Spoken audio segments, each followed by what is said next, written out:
इसे कहते हैं अकल के अंधे और गांठ के पूरे।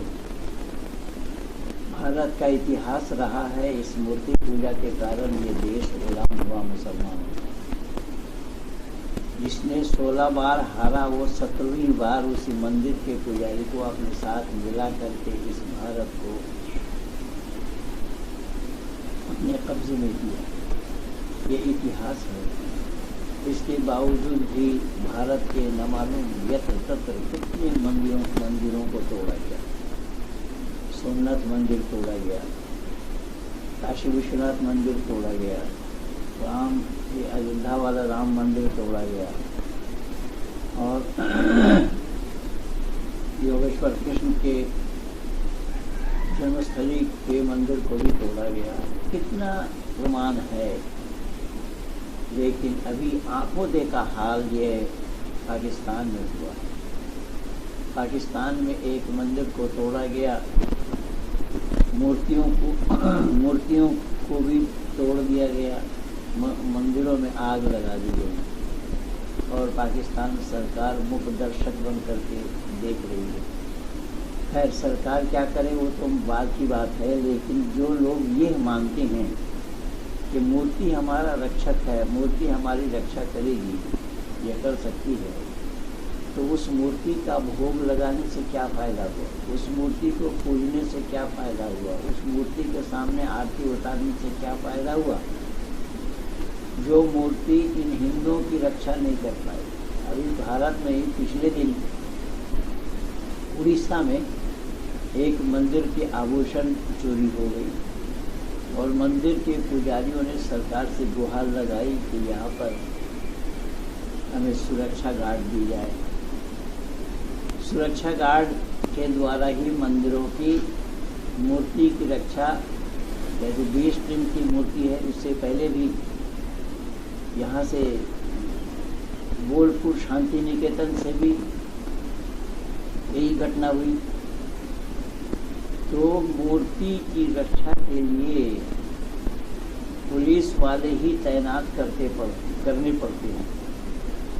जो पुलिस के संरक्षण में मूर्ति रहे वो मूर्ति हिंदुओं के रक्षक क्यों और कैसे कर सकती है। हिंदुओं की बुद्धि मारी गई और अकल नाम की कोई चीज़ नहीं है, न अकल पर ये दखल दे रहे हैं।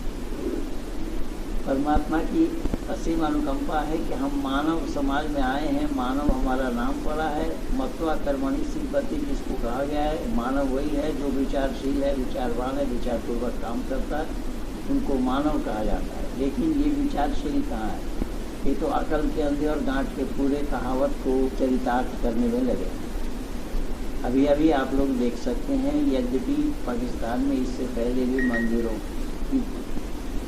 मंदिरों को तोड़ा गया और साथ ही साथ अभी 1-2 दिन के अंदर में ही पाकिस्तान में मंदिर को तोड़ा गया, मूर्तियों को तोड़ी गई और मंदिर में आग लगा दी गई। ये तो इस्लाम वालों का जन्म काल से अधिकार है।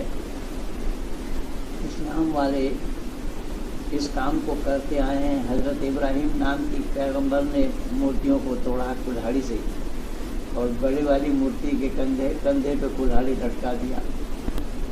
जब घर वालों ने पूछा तो बोले इस बड़े वाली मूर्ति से पूछो कि उसको तोड़ा किसने।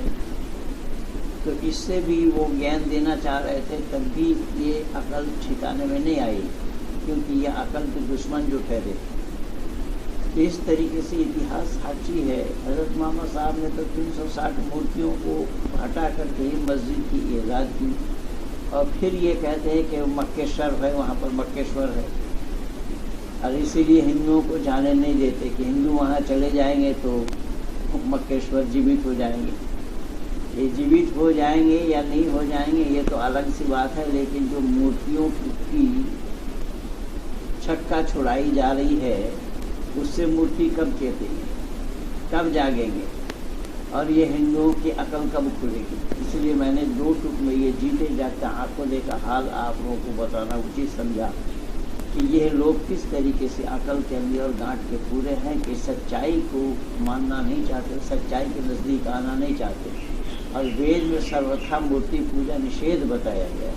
वेद में न तस्य प्रतिमा अस्ति कहा गया है। अक्षुक्रम अकायम शब्द आया है वेद में कि परमात्मा की कोई प्रतिमा नहीं, कोई प्रतिच्छवि नहीं, कोई प्रतिमूर्ति नहीं है। वो परमात्मा एक है। एको देवा सर्वभूतेषु गुणः सर्वव्यापी सर्वभूतांतरात्मा। वो परमात्मा एक है जो ब्रह्मांड के रचयिता है, स्थिति करता, प्रलय करता और मानव मात्र के किए हुए कर्मों का फल दाता है।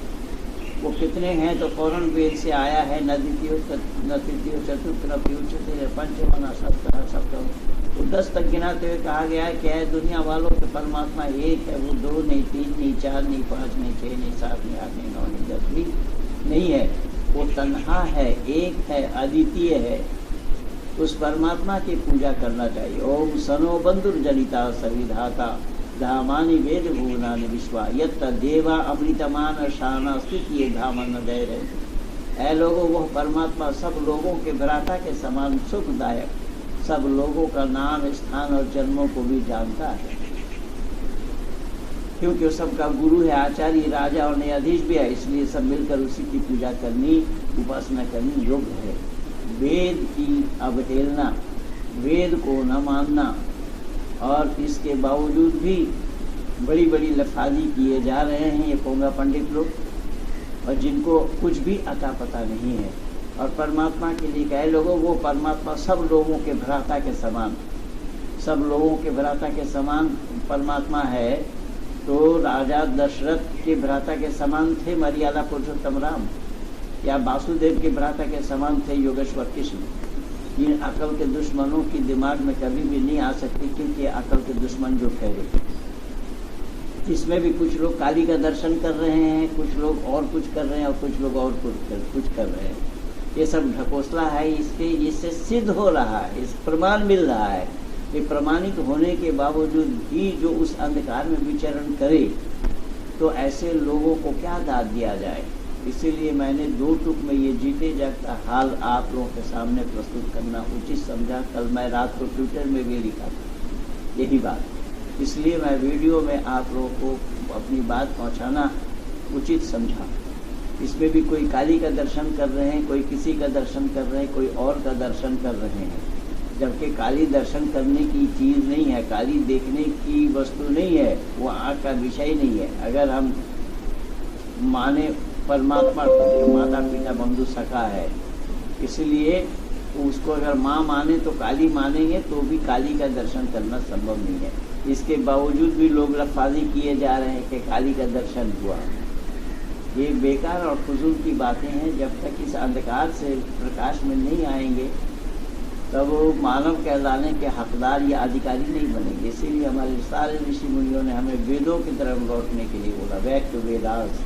तो आइए हम वेदों की तरफ लौटे और इन मूर्तियों की रक्षा करें। मूर्तियों की रक्षा कैसे होगी? मूर्तियों की रक्षा होगी उसके ऊपर जो धूल गंदा पड़ा हुआ है उसको पोंछना, साफ करना, ये उसकी पूजा होगी। इसी आधार पर मूर्ति क्या है हमें जानना पड़ेगा, मूर्ति पूजा क्या है हमें जानना पड़ेगा, ईश्वर की पूजा कैसी होती है वो हमें जानना पड़ेगा। उसके बगैर ईश्वर की पूजा किया जाना संभव नहीं है। ईश्वर आज्ञा पालन करना ईश्वर की पूजा है। ईश्वर आज्ञा पालन करना ही ईश्वर की पूजा है। ईश्वर आज्ञा क्या है वेद से ही पाया जाना संभव है। इसीलिए परमात्मा का उपदेश है पश्य काव्य, मेरी रचना को देखो, मेरी रचना को देखो। रचना को देख करके परमात्मा का आभास होना ये स्वाभाविक बात है। लेकिन लोग नादान बने हुए हैं, अनभिज्ञ बने हुए हैं, मूर्खता के हद हो गई, उस मूर्खता को प्राप्त किए हुए हैं, उससे बाहर निकलना नहीं चाहते। आइए हम सब मिल करके एकजुट हो करके उस वेद प्रचार में लगे रहें, क्योंकि अंधकार को मिटाने के लिए प्रकाश की आवश्यकता है। वेद रूपी प्रकाश को जब तक हम जन जन तक नहीं पहुंचाएंगे, तब तक अंधकार का मिटाया जाना संभव नहीं होगा। इसीलिए ऋषि दयानंद की मान्यता है अविद्या का नाश और विद्या की वृद्धि करनी चाहिए। अविद्या को जब तक आप नहीं मिटाएंगे, विद्या की वृद्धि नहीं हो पाएगी। इसी अविद्या रूपी विद्या को मिटाने के लिए, इसी अविद्या को मिटाने के लिए हमें विद्या की वृद्धि यानी विद्या के प्रचार प्रसार में हमें लगना पड़ेगा, या विद्या के प्रचार प्रसार में हमें जुटना पड़ेगा, तभी बात बनेगी। ये वीडियो अच्छी लगे तो सब्सक्राइब कीजिए, लाइक कीजिए, आइकन बेल दबाना न भूलना। इन्हीं शब्दों के साथ महेंद्र पाल आर्य, धन्यवाद।